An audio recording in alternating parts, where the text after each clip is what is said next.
हम देखते हैं कि आधुनिक भारत का जो पहला चैप्टर है वो मुग़ल साम्राज्य का पतन या उत्तर मुग़ल काल कहलाता है। जब औरंगज़ेब की मृत्यु होती है तो यहाँ से जितने भी मुग़ल साम्राज्य में बादशाह गुजरते हैं, जितने का भी जिक्र किया जाता है, सब उत्तर मुग़ल काल के अंतर्गत इसे माना जाता है, क्योंकि मुग़ल काल दो भागों में विभाजित था। मुग़ल काल जो था वो दो भागों में विभाजित था, एक तो उन्नति का काल, एक अवनति का काल। तो उन्नति का काल कहाँ तक आया, वो बाबर से लेकर औरंगज़ेब तक आया, और अवनति का काल औरंगज़ेब से लेकर बहादुर शाह जफ़र तक आता है। अब हम इसी तरह इस चैप्टर को आगे कंप्लीट करते हैं। हम देखते हैं जैसे कि चैप्टर का नाम भी हमारा दिया हुआ है कि मुग़ल साम्राज्य का पतन, संघर्ष एवं परिणाम। हम ये भी जानते हैं कि औरंगज़ेब के बाद जो पहला शासक बना था वो बहादुर शाह फर्स्ट बना था। तो इसी तरह सिडनी ओवन जो इतिहासकार हैं वो कहते हैं कि बहादुर शाह फर्स्ट अंतिम मुग़ल सम्राट है जिसके विषय में कुछ अच्छे शब्द कहे जा सकते हैं। अब शुरू होता है कि उत्तर मुग़ल शासक। तो 3 मार्च 1707 ईस्वी को औरंगज़ेब की जब मृत्यु होती है, तो जाहिर सी बात है जब मृत्यु होगी तो इसका साम्राज्य इसके बेटों में बटेगा।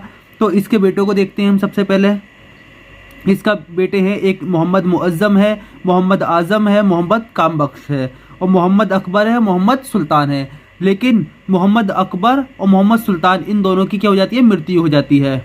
अब बचा कौन साम्राज्य में, मोहम्मद मुअज़्ज़म, मोहम्मद आज़म, मोहम्मद कामबख्श, जो कि जीवित हैं।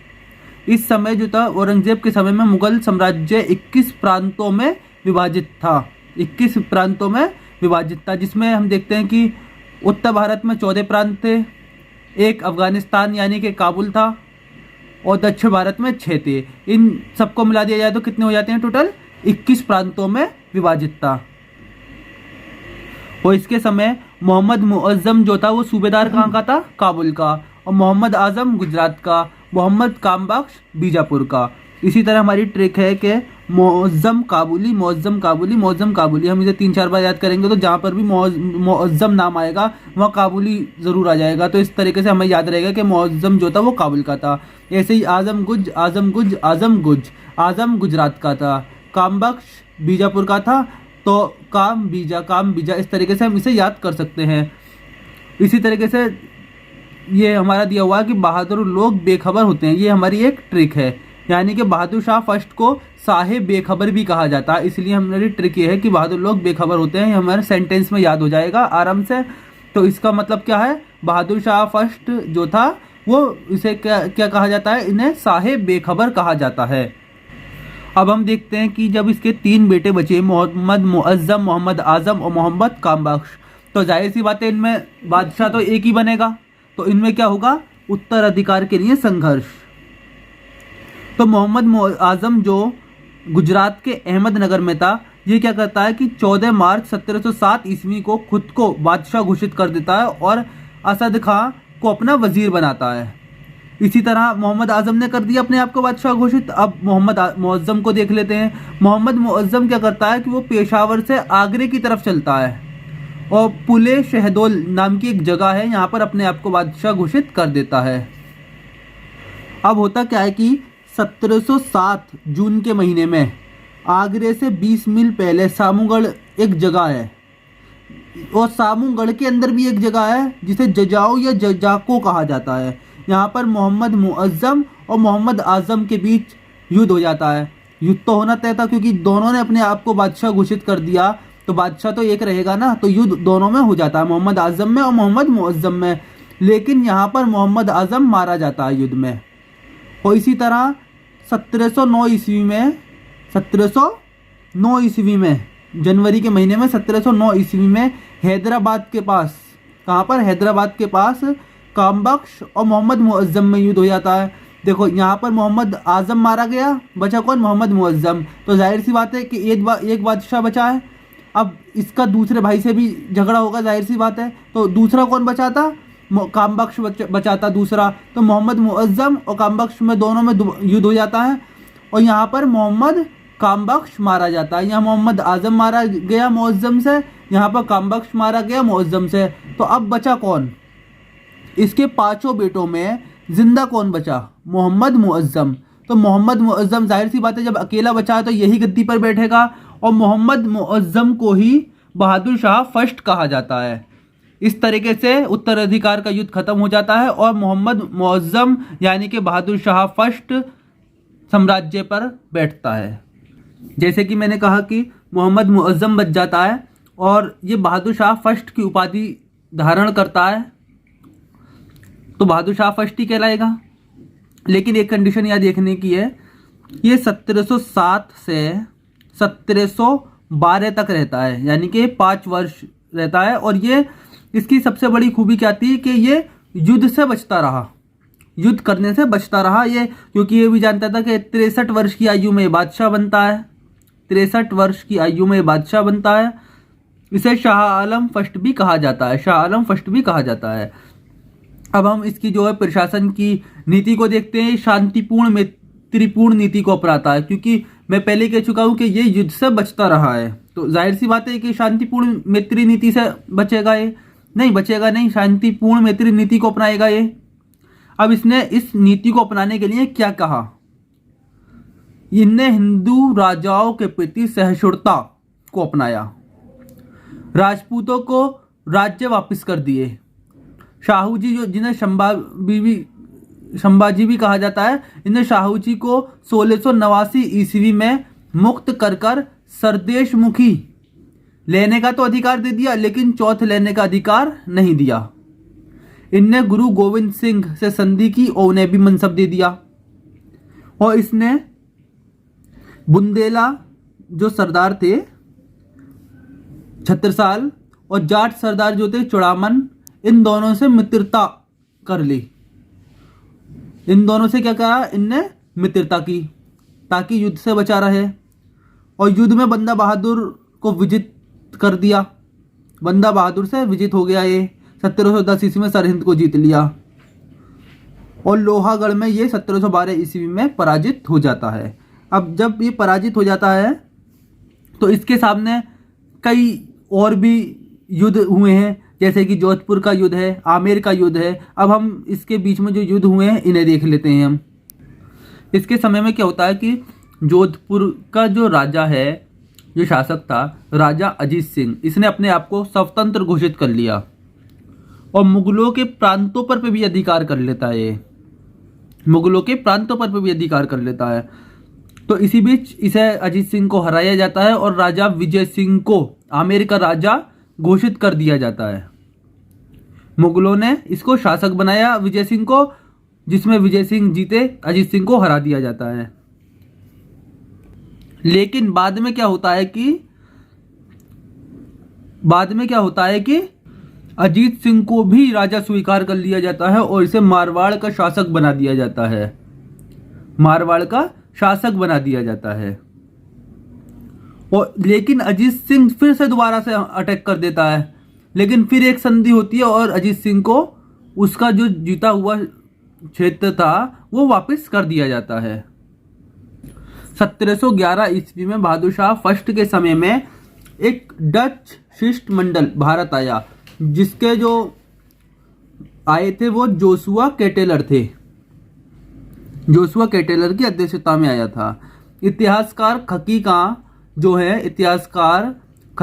है इन्हें शाहे बेखबर कहते हैं, शाहे बेखबर।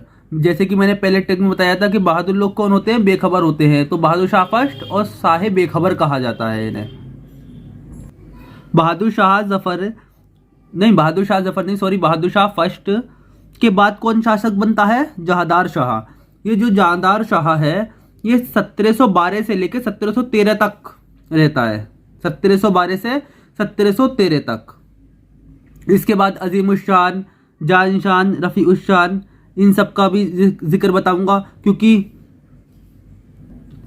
इनके बेटे भी बाद में शासक बने हैं। अब हम देखते हैं कि जो जहांदार शाह था, इसने जुल्फिकार खां को अपना वजीर बनाया और असद खां जो जुल्फिकार खां के पिता थे, इन्हें अपना वकील बनाया। इसने जजिया को समाप्त किया और अजीत सिंह को मारवाड़ का शासक जो था उसे राजा घोषित कर कर महाराजा की उपाधि दी।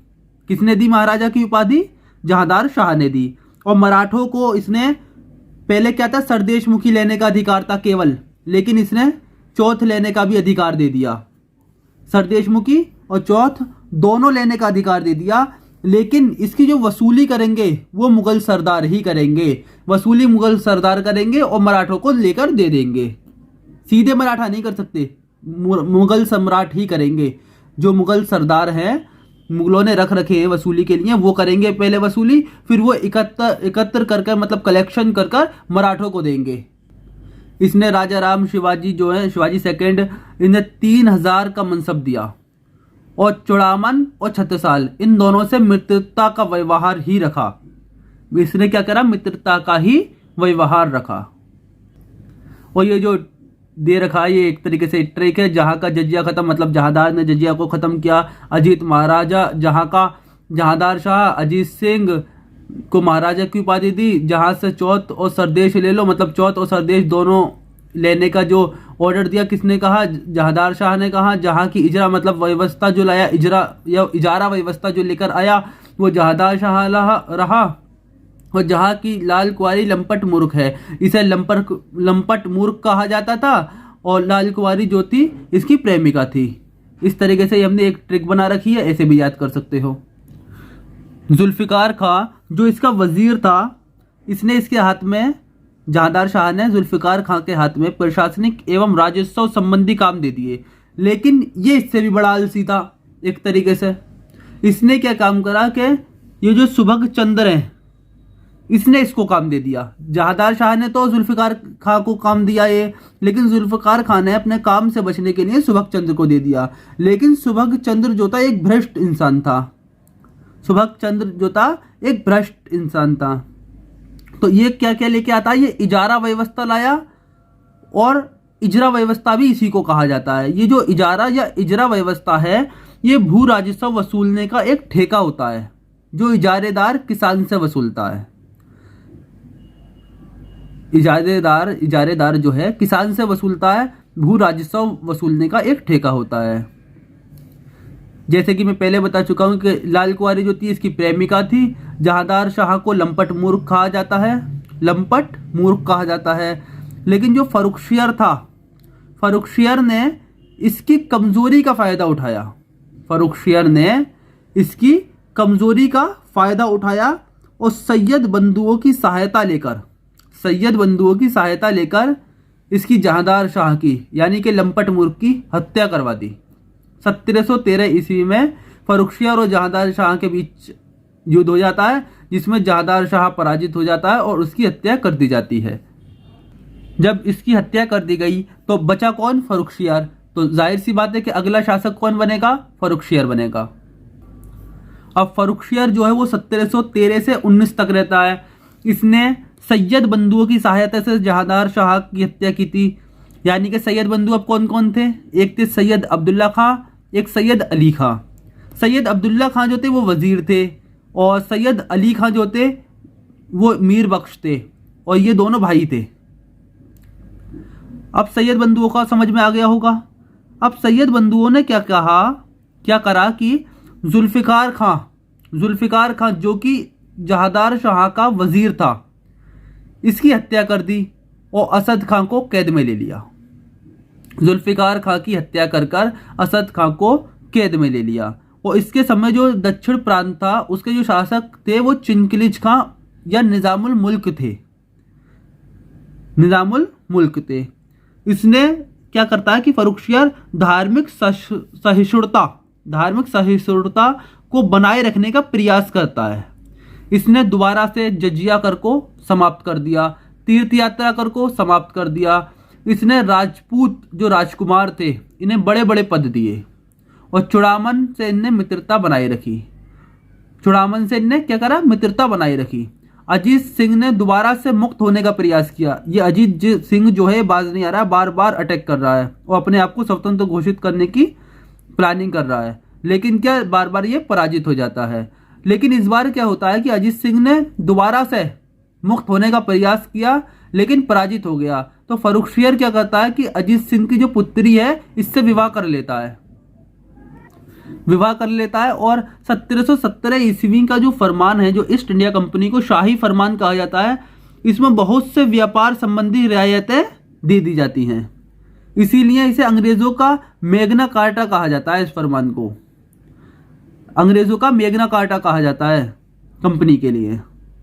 लेकिन फर्रुखशियर जो है देखता है कि सैयद बंधुओं का जो प्रभाव है बढ़ता जा रहा था, ये किंग मेकर बनने लगे थे, मतलब राजा बनाने वाले बनने लगे थे। तो ये सैयद बंधुओं के प्रभाव से मुक्त होना चाहता है और सैयद बंधुओं को इस बात का पता लग जाती है। अब सैयद बंधु क्या करेंगे? ये सैयद बंधु मराठा सरदार से हाथ मिलाकर फर्रुखशियर की हत्या करा देते हैं। फर्रुखशियर की हत्या करा देते हैं। क्या होता है कि सैयद बंधुओं के प्रभाव से मुक्त होना चाहता है, लेकिन सैयद बंधुओं को इस बात का पहले पता लग जाता है और इससे पहले कि फर्रुखशियर कुछ करता, वो मराठा सरदार से हाथ मिलाकर फर्रुखशियर की ही हत्या करा देते हैं। फर्रुखशियर की हत्या करा देते हैं। अब फर्रुखशियर की हत्या के बाद रफी-उद-दर्जात को शासक बनाया जाता है, यानी बादशाह बनाया जाता है। और अब इसमें देखने वाली बात यह कि ये किंग मेकर बन चुके हैं। बादशाह किसे बनाना है इसका फैसला जो है ये सैयद बंधु कर रहे हैं। यानी कि फर्रुखशियर की हत्या करा दी, अब रफी-उद-दर्जात को ये शासक बना रहे हैं, बादशाह बना रहे हैं। रफी-उद-दर्जात जैसे बादशाह बन चुका है अब 28 फरवरी 1719 में। और ये जो रफी-उद-दर्जात है ये रफी-उश-शान का बेटा है। रफी-उश-शान के पुत्र रफी-उद-दर्जात को सैयद बंधुओं की सहायता से, जैसे मैंने कहा एक किंग मेकर बन चुके हैं, अब किंग मेकर बन चुके हैं। सैयद बंधुओं की सहायता से नेकुसियर ने सैयद बंधुओं के खिलाफ विद्रोह कर दिया और 6 रोग के कारण बादशाह रफी-उद-दर्जात की 4 जून 1719 ईस्वी को 6 रोग यानी टीबी से मृत्यु हो जाती है। जैसे कि मैंने ट्रिक बना रखी है दर्जात टीबी, दर्जात टीबी, दर्जात टीबी, इसे 5-6 बार नाम याद कर लो। जहां पर दर्जात आएगा वहां टीबी जरूर याद आ जाएगा आपको। तो क्या होगा फिर? रफी-उद-दर्जात मृत्यु किससे हुई? टीबी से। इस तरीके से ये याद करने की ट्रिक भी बहुत जरूरी है। इसके बाद जो शासक बनता है, बादशाह बनता है, वो रफी-उद-दौला बनता है। रफी-उद-दौला है कौन? ये रफी-उश-शान का बेटा है और रफी-उद-दर्जात जिसकी अभी टीबी से मृत्यु हुई है, इसी का भाई है ये। इसे भी सैयद बंधुओं ने ही बनाया है और इसे जो है शाहजहां सेकंड भी कहा जाता है। इसने इसने क्या करा कि जो अजीत सिंह की बेटी, विधवा बेटी थी जिसे फर्रुखशियर ने शादी की थी, हरम से पिता के पास वापस भिजवा देता है। ये अपने महल में नहीं रखता, इसके पिता के पास यानी अजीत सिंह के पास ही इसकी बेटी को, विधवा बेटी को वापस भेज देता है और इसकी पेचिश रोग के कारण इसकी मृत्यु हो जाती है। मतलब कि ये जो दोनों भाई हैं ज्यादा दिन तक बादशाह नहीं बन पाते। बादशाह तो बनते हैं लेकिन ज्यादा दिन तक शासन नहीं कर पाते हैं। जैसे कि मैंने ये ट्रिक बना रखी है दोला पेचिश, दोला पेचिश। जहां दोला याद आएगा आपको वहां पेचिश याद आ जाएगा कि इसकी जो मृत्यु हुई थी वो पेचिश रोग के कारण हुई थी। इसके बाद क्या होता है कि मोहम्मद शाह, जिसे रोशन अख्तर भी कहा जाता है, और साथ में मोहम्मद शाह को साथ में रंगीला बादशाह भी कहा जाता है, यानी कि मोहम्मद शाह रंगीला हम कह सकते हैं। ये 1719 से 1748 तक रहा है। ये भी सैयद बंधुओं की सहायता से ही बना है। यानी कि मैं बार बार कह रहा हूं कि सैयद बंधु जो थे वो किंग मेकर बन चुके थे। लेकिन इसमें क्या होता है कि चिंगलिज खां यानी निजामुल मुल्क के कहने पर हैदर खां सैयद हुसैन अली की हत्या कर देता है। ये मोहम्मद शाह जो था, इसे पता चल चुका था कि ये जो सैयद बंधु हैं किंग मेकर बन चुके हैं, ये कभी भी किसी को भी बादशाह बना सकते हैं, किसी को भी शासक बना सकते हैं। तो ये इनकी जड़ काटने पे लग जाता है। इसने चिंगलिज खां यानी निजामुल मुल्क के कहने पर हैदर खान ने सैयद हुसैन अली खां की हत्या कर दी। अब बचा कौन? अब्दुल्ला खां बचे। सैयद बंधुओं में 2 ही तो थे भाई। हुसैन अली खां की हत्या कर दी और बचे हुए सैयद बंधु अब्दुल्ला खां को 1720 ईस्वी में कैद कर लिया गया और 1722 ईस्वी में यानी कि 2 वर्ष बाद इन्हें जहर देकर, विष देकर मार दिया जाता है। जहर देकर मार दिया जाता है। अब इन्हें मारा क्यों जाता है दोनों को? क्योंकि ये जो थे, जो मोहम्मद इब्राहिम है रफी-उश-शान का बेटा, मोहम्मद शाह की जगह मोहम्मद इब्राहिम को बादशाह बनाने की कोशिश कर रहे थे, प्लानिंग कर रहे थे। लेकिन मोहम्मद शाह को इस बात का पता चल जाता है। तो मोहम्मद शाह चिनकिलिस खान निजामुल मुल्क के कहने पर हैदर खां के द्वारा सैयद हुसैन अली खां को मरवा देता है और इन्हें 1722 ईस्वी में अब्दुल्ला खां को भी जहर देकर मरवा देता है। ये यानी कि सैयद बंधुओं का किस्सा ही साफ कर देता है। किंग मेकर ही खत्म। अब बचा कौन? खाली मोहम्मद शाह रंगीला। इनने अपनी जो सारी प्रॉब्लम क्रिएट हो रही थी अपने सामने, जैसे कि मोहम्मद इब्राहिम को गद्दी पर बैठाने का प्रयास किया जा रहा था, सब खत्म कर देता है ये। अब इसी बीच होता क्या है कि बंगाल, बिहार, उड़ीसा, अवध, रोहिलखंड, फर्रुखाबाद, भरतपुर, मथुरा, हैदराबाद आदि स्वतंत्र प्रांतों का उदय होने लगता है। यानी कि मुगल जो सल्तनत है वो कमजोर पड़ रही है धीरे धीरे, जब तो ये स्वतंत्र होने का प्रयास कर रहे हैं। इसी बीच 1737 ईस्वी में बाजीराव फर्स्ट मात्र 500 अपने घुड़सवारों के साथ दिल्ली पर अटैक कर देता है और दिल्ली को लूटता है। और इस बात पर संधि हो जाती है कि अगर किसी भी बाहरी विदेशी आक्रमण दिल्ली पे होगा तो वह उसका साथ देंगे, दिल्ली का साथ देगा बाजीराव फर्स्ट। और इसके बीच क्या होता है कि 1737 में ये संधि हो गई बाजीराव से। 24 फरवरी 1739 को नादिर शाह, जो ईरान का नेपोलियन कहा जाता है, नादिर शाह का आक्रमण हो जाता है। करनाल, हरियाणा का जो करनाल है यहाँ पर। और मोहम्मद शाह रंगीला इस समय शासक है ही। लेकिन ये जो बाजीराव फर्स्ट है ये मुकर जाता है और साथ नहीं देता। फिर ये जो है मुकर जाता है, साथ नहीं देता। इसी के बाद 1747 ईस्वी में जो अहमद शाह अब्दाली है, जो नादिर शाह का उत्तराधिकारी है, नादिर शाह का उत्तराधिकारी कौन बना? अहमद शाह अब्दाली। अहमद शाह अब्दाली पंजाब पर आक्रमण कर देता है। इस समय शासक कौन थे पंजाब के? शाहनवाज खां। पंजाब पर आक्रमण हो जाता है। और मोहम्मद शाह का जो बेटा है, मोहम्मद शाह का बेटा युद्ध करता है अब्दाली से। मोहम्मद शाह का बेटा अब्दाली से युद्ध करता है, लेकिन क्या होता है कि अब्दाली मोहम्मद शाह के बेटे को पराजित कर देता है। फिर 1748 से 1754 तक अहमद शाह बनता है। ये अहमद शाह है कौन? ये जानशान का पोता है और मोहम्मद शाह का बेटा है।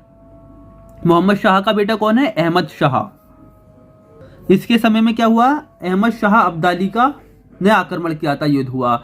इसने क्या किया कि सफदर जंग को अपना वजीर बनाया। सफदर जंग को अपना वजीर बनाया, लेकिन सफदर जंग ने कत्ल किसका कर दिया? जावेद खां का। अब बात ये होगी कि भाई जावेद खां कौन है? जावेद खां जो है ये नवाब बहादुर हैं और विशिष्ट अमीर का दर्जा है इनके पास, यानी कि अहमद शाह के क्लोज हैं बहुत जावेद खां। और इनके अहमद शाह का जो वजीर है सफदर जंग, ये जावेद खां का ही मर्डर कर देता है, यानी कत्ल कर देता है। अब जाहिर सी बात है कि जो अहमद शाह है ये इससे गुस्सा हो चुका होगा, तो सफदर जंग क्या करता है कि मराठों की सहायता लेकर अहमद शाह को अंधा कर देता है। ये सफदर जंग मराठों की सहायता को लेकर अहमद शाह को अंधा कर देता है और इनके बाद में आलमगीर सेकंड को गद्दी पर बना देता है। ये अहमद शाह का कुल मिलाकर यह कि वाट लगा देता है अच्छे से। अब दोबारा बता दूं मैं इसे। सफदर जंग को अहमद शाह ने अपना वजीर बनाया। जावेद खां बहुत क्लोज थे अहमद शाह के, लेकिन इसने क्या किया? सफदर जंग ने जावेद खां को मर्डर कर दिया, हत्या कर दी। तो सब अहमद शाह इससे गुस्सा हो गए सफदर जंग से। तो सफदर जंग ने मराठों की सहायता लेकर अहमद शाह को अंधा कर दिया और अंधा करने के बाद में आलमगीर सेकंड को बादशाह बना दिया, गद्दी पर बिठा दिया। अब देखते हैं हम आलमगीर सेकंड को। आलमगीर सेकंड जो है वो 1754 से 59 तक रहा। 1754 से 59 तक रहा है। इसने क्या करा कि जो अपना वजीर है वो इमादुल मुल्क को बनाया और इसे समस्त प्रशासनिक कार्य दे दिए। इसका आलमगीर सेकंड का जो वास्तविक नाम था वो अजीजुद्दीन था। और पहले जो है औरंगजेब जो थे, औरंगजेब ने आलमगीर की उपाधि धारण की थी। ये सेकंड है इसलिए। फर्स्ट कौन थे? आलमगीर की पहली उपाधि किसने धारण की थी? वो औरंगजेब ने की थी। और दूसरी इस अजीजुद्दीन ने, आलमगीर सेकंड। इसके समय में होता क्या है कि अहमद शाह अब्दाली ने पुनः आक्रमण किए। एक 1756-57 के बीच किया, एक 1759 में, यानी कि 2 बार अहमद शाह अब्दाली ने दोबारा से आक्रमण किए और षड्यंत्र रचने का प्रयास किया, लेकिन असफल हुआ। और होता क्या है कि गाजिउद्दीन इमादुल मुल्क ने हत्या कर दी। इसी के समय में 1757 में प्लासी का युद्ध हुआ, जिसमें ईस्ट इंडिया कंपनी का प्रवेश द्वार खुल गया। प्लासी का युद्ध 1757 में इसी के समय में हुआ। अब स्थिति क्या होती है, जब आलमगीर सेकंड मारा जाता है, इसकी हत्या कर दी जाती है, तो स्थिति आ जाती है कि बादशाह कौन बनेगा, बादशाह कौन बनेगा। तो यहाँ पर हम देखते हैं कि शाह आलम, जिसका नाम अली गौहर है, ये अपने आप को पटना से बादशाह घोषित कर देता है और शाह आलम सेकंड की उपाधि धारण करता है। अली गौहर पटना से बादशाह घोषित करता है अपने आप को और शाह आलम सेकंड की उपाधि धारण करता है। लेकिन दूसरी तरफ होता क्या है कि जो इमादुल मुल्क है, जिसने हत्या की थी, वो मुहिनुल मिल्लत को सुल्तान घोषित करता है। अब इस तरह दिल्ली के 2 सुल्तान हो गए, भारत के 2 सुल्तान अपने आप में निकल कर आते हैं। एक तो पटना में शाह आलम सेकंड और दिल्ली में मुहिन उल मिल्लत, जिसे मुहिन उल मिल्लत को शाहजहां थर्ड भी कहा जाता है। अब वही बात है, रहना तो एक ही है सुल्तान। अब आगे देखो होता क्या है, मैं इसे एक बार और समझा दूं कि जो अली गौहर है, अब पटना के अंदर अपने आप को बादशाह घोषित करता है और शाह आलम सेकंड की उपाधि लेता है, यानी ये शाह आलम सेकंड कहलाता है। उधर ही दूसरी तरफ जो इमादुल मुल्क है, ये मुहिन उल मिल्लत को सुल्तान की उपाधि घोषित करवा देता है, यानी बादशाह घोषित कर देता है, और ये मुहिन उल मिल्लत जो है शाहजहां थर्ड की उपाधि धारण करता है। इस तरीके से 2 बादशाह बने अब यहाँ पर। कौन कौन? शाह आलम सेकंड और शाहजहां तृतीय। अब आगे देखते हैं होता क्या है। शाह आलम सेकंड ये 1759 से 1806 ईस्वी तक रहा। ये 12 साल तक दिल्ली में प्रवेश नहीं कर सका, क्योंकि ये बादशाह तो पटना में बना था अपने आप को, पटना में, बिहार के पटना में इसने घोषित किया था अपने आप को। इसका नाम, असली नाम क्या था? अली गौहर। इन्हें शाह आलम की सेकंड की उपाधि धारण की थी। ये 12 साल तक दिल्ली में प्रवेश नहीं कर सका, लेकिन 1772 ईस्वी में मराठों की सहायता से ये दिल्ली पहुंच जाता है। 1772 ईस्वी में। और इसी बीच 1764 ईस्वी में बक्सर का युद्ध होता है। अब बक्सर का युद्ध किस किस के बीच हुआ? बक्सर के युद्ध में मुगल लड़ रहे थे, नवाब लड़ रहे थे और अंग्रेज सेनापति लड़ रहे थे। अब मुगल में कौन था? मुगल में शाह आलम सेकंड था। नवाब 2 जगह के थे, कहाँ के? बंगाल के और अवध के। बंगाल की तरफ से मीर कासिम था और अवध की तरफ से शुजा उद्दौला था। अंग्रेजों में जो सेनापति था वो हेक्टर मुनरो था। इसी दौरान ये प्रथम बादशाह हुआ जिसने अंग्रेजों की पेंशन स्वीकार की। मतलब समझ में आ चुका होगा कि हेक्टर जो मुनरो है, इन्हें तिलगुत सेना यानी शाह आलम सेकंड, मीर कासिम और शुजा उद्दौला यानी तीनों की सेना को हरा देता है हेक्टर मुनरो। जब हरा दिया तो अंग्रेजों की संधि स्वीकार करनी पड़ेगी, जो शर्तें होंगी वो स्वीकार करनी पड़ेंगी। तो इसी तरह हम कह सकते हैं कि प्रथम बादशाह हुआ जिसने अंग्रेजों की पेंशन को स्वीकार किया। और इसमें वेलेजली और शाह आलम के बीच संधि हुई, संधि पर हस्ताक्षर हुए। इसमें क्या करा गया कि मुद्रा चलाई गई, मुद्रा को रुपया कहा गया, लेकिन ये पहली पेपर मुद्रा थी जिसे बैंक ऑफ बंगाल ने 1806 ईस्वी में जारी किया था। पेपर मुद्रा पहली किसके काल में चली? शाह आलम सेकंड के काल में चली। और इसी बीच क्या हुआ था? 1765 ईस्वी में संधि हुई, बंगाल, बिहार, उड़ीसा की दीवानी अंग्रेजों को दे दी गई। वह एक पेंशन भोगी बन गया शाह आलम सेकंड जो था। अब सोचने वाली बात यह है कि इतना पढ़ने के बाद में अभी तक ये माइंड में नहीं बैठा होगा सेटअप कि मुहिनुल मिल्लत जो पहले बादशाह बना था दिल्ली का, वो और शाह आलम सेकंड जो कि ये है, इन दोनों में शाह आलम सेकंड कैसे बादशाह बना? ये बादशाह ऐसे बना क्योंकि जो पानीपत का थर्ड युद्ध हुआ ना, जिसमें सदाशिव भाव, विश्वास राव अपने 28,000 मराठों लगभग के साथ युद्ध में मारे गए, लेकिन इसका लाभ जो था वो अफगानों के होने के बजाय अंग्रेज़ों को हो गया। तो ये वही युद्ध है पानीपत का थर्ड युद्ध जिसे कहा जाता है। तो इसमें अहमद शाह अब्दाली जीता था। तो अहमद शाह अब्दाली ने मुगल जो सम्राट घोषित कर दिया था। मुगल सम्राट किसे बनाकर गया था? शाह आलम सेकंड को। शाह आलम सेकंड को सम्राट बना के गया था। इसी तरह ये सिलसिला आगे चलता रहा। यहाँ पर 1765 ईस्वी में संधि हुई, जिसमें उड़ीसा, बिहार, बंगाल की दीवानी अंग्रेज़ों को दे दी गई। और इस तरीके से अब हम देखते हैं कि शाह आलम सेकंड 1759 से 1806 तक रहा है। अब इसके बाद दूसरा शासक बनेगा। इसके बाद कौन बनता है? अकबर सेकंड, 1806 ईस्वी से लेकर 1837 तक। ये जो अकबर सेकंड है, ये एक शानदार कवि था। इसने हिंदू मुस्लिम एकता उत्सव फूल वालों की सैर की नींव रखी। हिंदू मुस्लिम एकता का जो उत्सव था, फूल वालों की सैर की नींव रखी। ये एक शानदार कवि था। ये अंग्रेज़ों के संरक्षण में, किसके संरक्षण में? अंग्रेज़ों के संरक्षण में बादशाह बनने वाला प्रथम मुगल शासक था। कैसे था? क्योंकि शाह आलम सेकंड एक पेंशन भोगी बन गया था। लेकिन अब कहोगे कि अकबर सेकंड प्रथम कैसे हुआ फिर? लेकिन वो पहले एक स्वतंत्र बादशाह था। शाह आलम सेकंड जो था, अंग्रेज़ों की संधि उसने 1765 ईस्वी में स्वीकार की, उसके बाद पेंशन भोगी बना है। लेकिन ये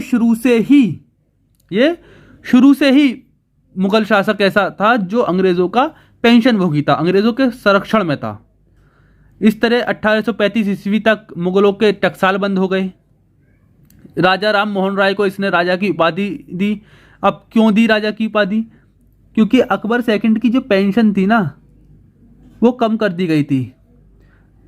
तो इसने अकबर सेकंड क्या करता है, जब पेंशन कम कर दी गई तो राम मोहन राय को इंग्लैंड भेजता है अपनी पेंशन के सिलसिले में।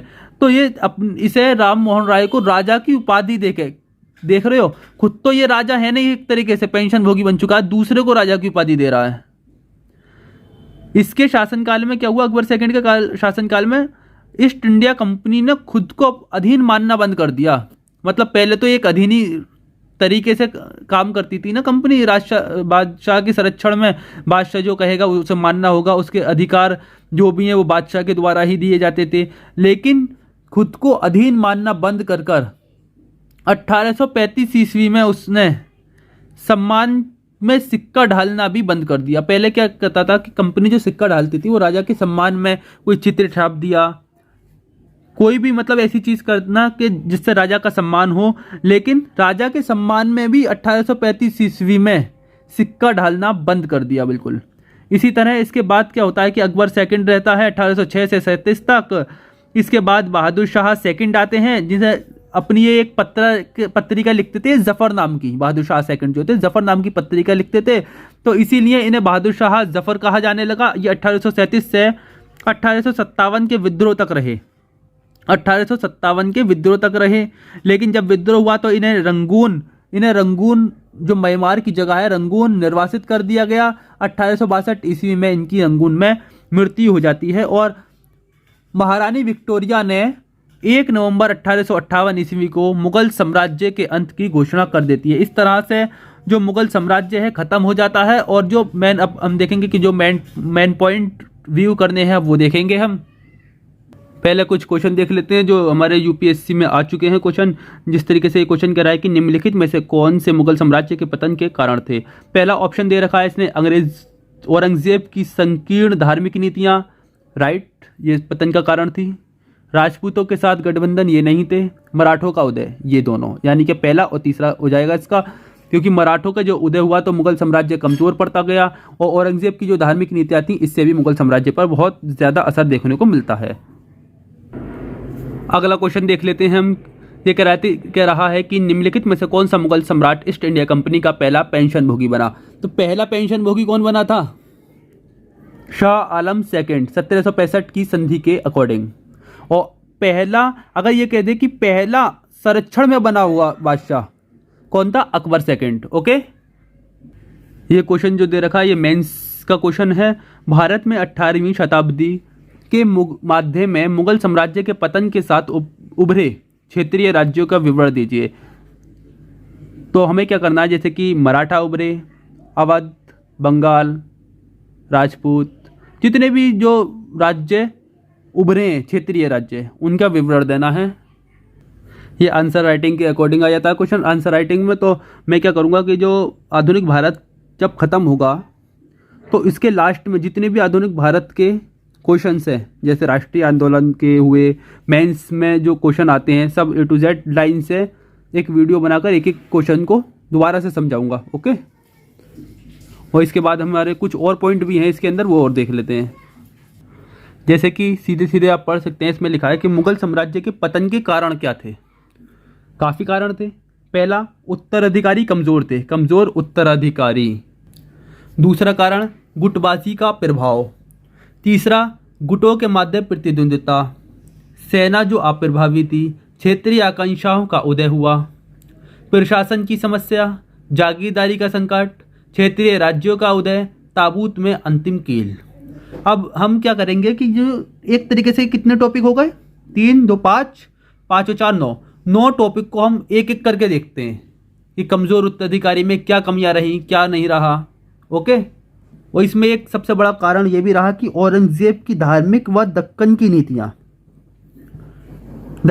नीतियाँ।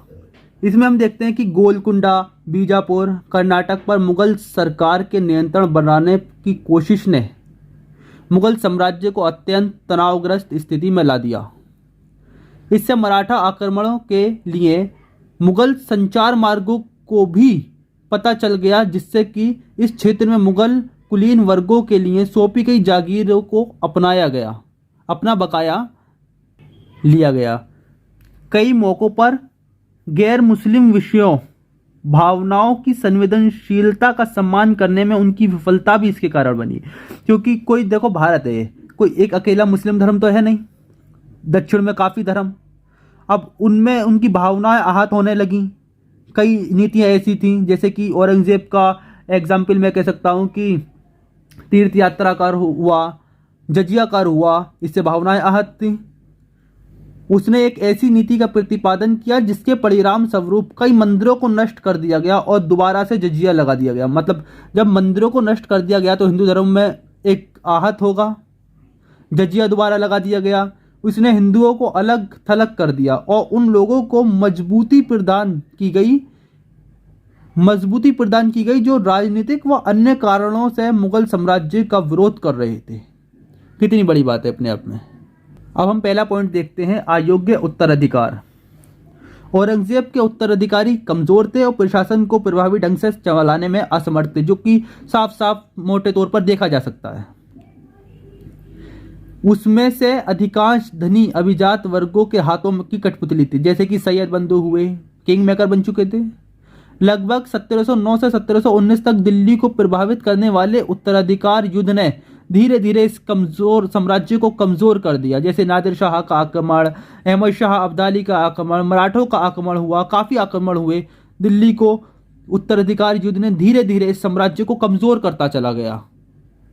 अगला पॉइंट है कुलीन या अमीरों का प्रभाव। अमीरों का प्रभाव, इसमें क्या है कि उत्तरवर्ती मुगल में अधिकांश को शक्तिशाली कुलीनों द्वारा मोहरों के रूप में इस्तेमाल किया गया था। औरंगजेब की मृत्यु के बाद मुगल साम्राज्य का उच्चाधिकार अमीरों के हाथ में था, जैसे कि मैं पहले ही कह चुका हूं कि सैयद बंधु एग्जाम्पल, किंग मेकर। अपने हितों के आधार पर राजनीतिक व सरकारी गतिविधियों का कार्यान्वयन किया जाने लगा। अपने हितों के, जनता के हितों पर नहीं, अपने हितों पर। अगला जैसे कि ऑप्शन है हमारा टॉपिक है गुटों में प्रतिद्वंदिता। मुगल दरबार में 4 कुलीन गुट, कौन कौन? तुरानी, ईरानी, अफगान और भारतीय मूल के मुसलमान। 4 जब गुट हो गए तो वहाँ प्रतिद्वंदिता बढ़ेगी, कंपटीशन बढ़ेगा। ये गुट अधिक शक्ति, जागीर और उच्च पदों के लिए लगातार संघर्ष रहते थे कि हमें ज़्यादा शक्ति मिल जाए, जागीर मिल जाए या उच्च पद मिल जाए। अगला टॉपिक कर आधार का कमज़ोर होना। कई स्वायत्त राष्ट्रों के निर्माण ने कर संसाधनों को कम कर दिया और जारी संघर्षों ने कोष की स्थिति को खराब कर दिया। स्थिति ये हो चुकी थी कि मुगल साम्राज्य में जो बादशाह के जो महल के जो सामान थे ना, फर्नीचर्स वगैरह, उन तक को बेचने की नौबत आ चुकी थी। ये स्थिति हो चुकी थी खराब। इसके अलावा नादिर शाह, अहमद शाह अब्दाली के विदेशी आक्रमण शाही बजट के लिए महंगे सिद्ध हुए, क्योंकि युद्ध बहुत बड़े लेवल पे हुए इनके। आर्थिक एवं प्रशासनिक समस्याएं। समय के साथ अमीरों की संख्या व उनके पद या जो मनसब, दोनों में एक ही चीज़ है एक तरीके से, मनसब में अप्रत्याशित रूप से वृद्धि हुई तथा उनके माध्य जागीर के रूप में वितरित करने वाली भूमि की अत्यधिक कमी हो गई। जब उन्हें भूमि दे ही चले गई, सालों साल से भूमि दी जा रही थी, तो भूमि भी तो ख़त्म होगी, और उस भूमि जो थी वो अमीरों के हाथ में थी पूरी। जब भूमि कम होती चली गई तो टैक्स किससे आएगा? इस तरह से भी आर्थिक स्थिति खराब हुई, प्रशासनिक स्थिति खराब हुई। अमीरों ने किसानों पर दबाव डालकर अपनी जागीरों से अभिलिखित राजस्व वसूलने का प्रयास किया, जिसके परिणाम स्वरूप अमीरों व किसानों के बीच संघर्ष शुरू हो गया। अमीरों ने किसानों से वसूलना प्रारंभ किया। ज़्यादातर युद्धों में सम्राटों और अमीरों की खर्चीली जीवन शैली, यानी विलासिता की जीवन शैली कह सकते हैं हम, खालिसा भूमि की क्षति जैसे कारक साम्राज्य के लिए घातक सिद्ध हुए। यानी खालसा भूमि किसे कहा जाता है? सरकारी भूमि को। किसी प्रकार की महत्वपूर्ण वैज्ञानिक या तकनीकी प्रगति भी नहीं हुई। इसका एक महत्वपूर्ण कारण ये भी रहा। अगला टॉपिक है अप्रभावी सेना। तो कई युद्ध हारने के बाद मुगल सेना तेजी से अप्रभावी व हतोत्साहित हो गई। जब एकदम हम काफ़ी युद्ध लड़ेंगे तो हमारा असला भी खत्म होगा, सैनिक भी मारे जाएंगे, तो इस तरीके से अप्रभावी सेना होने लगी। मुगल सेना में राष्ट्रीय चरित्र का अभाव था। जैसे ही उत्तरवर्ती मुगल सम्राटों के अधिकार में ढील, साम्राज्य के कुलीन, अमीर या बड़े अधिकारियों ने सेना में अपनी वंशानुगत संपत्ति में बदलना शुरू कर दिया। अपनी सेना को अपनी वंशानुगत संपत्ति में बदलना शुरू कर दिया। मुगलों ने नौसैनिक शक्ति की अवहेलना की। मतलब मुगलों ने एक तरीके से हम कह सकते हैं कि नौसैनिक शक्ति बनाई ही नहीं। क्षेत्रीय आकांक्षाओं का उदय। इसमें देखते हैं औरंगजेब के शासन में क्षेत्रीय समूहों का उदय होने लगा। क्षेत्रीय समूहों ने मुगल राज्य के अधिकार को चुनौती दी, हालांकि वे असफल ही हुए ज़्यादातर औरंगजेब के काल में। बाद के मुगलों के खिलाफ राजनीतिक प्रभुत्व के लिए उनके निरंतर संघर्ष ने साम्राज्य को गंभीर रूप से नुकसान पहुंचाया। ठीक है, राजपूतों ने अब मुगलों पर इतना भरोसा नहीं किया कि वे साम्राज्य के लिए उनके साथ सहयोग कर सके। सबसे मेन पॉइंट, राजपूतों ने अब मुगलों पर इतना भरोसा नहीं किया जो भरोसा वो पहले किया करते थे। इसका एक कारण ये भी है कि इस तरह से हमारा मुगल साम्राज्य का जो अंत है वो ख़त्म हो जाता है। अब हम अगला चैप्टर देखेंगे आगे से।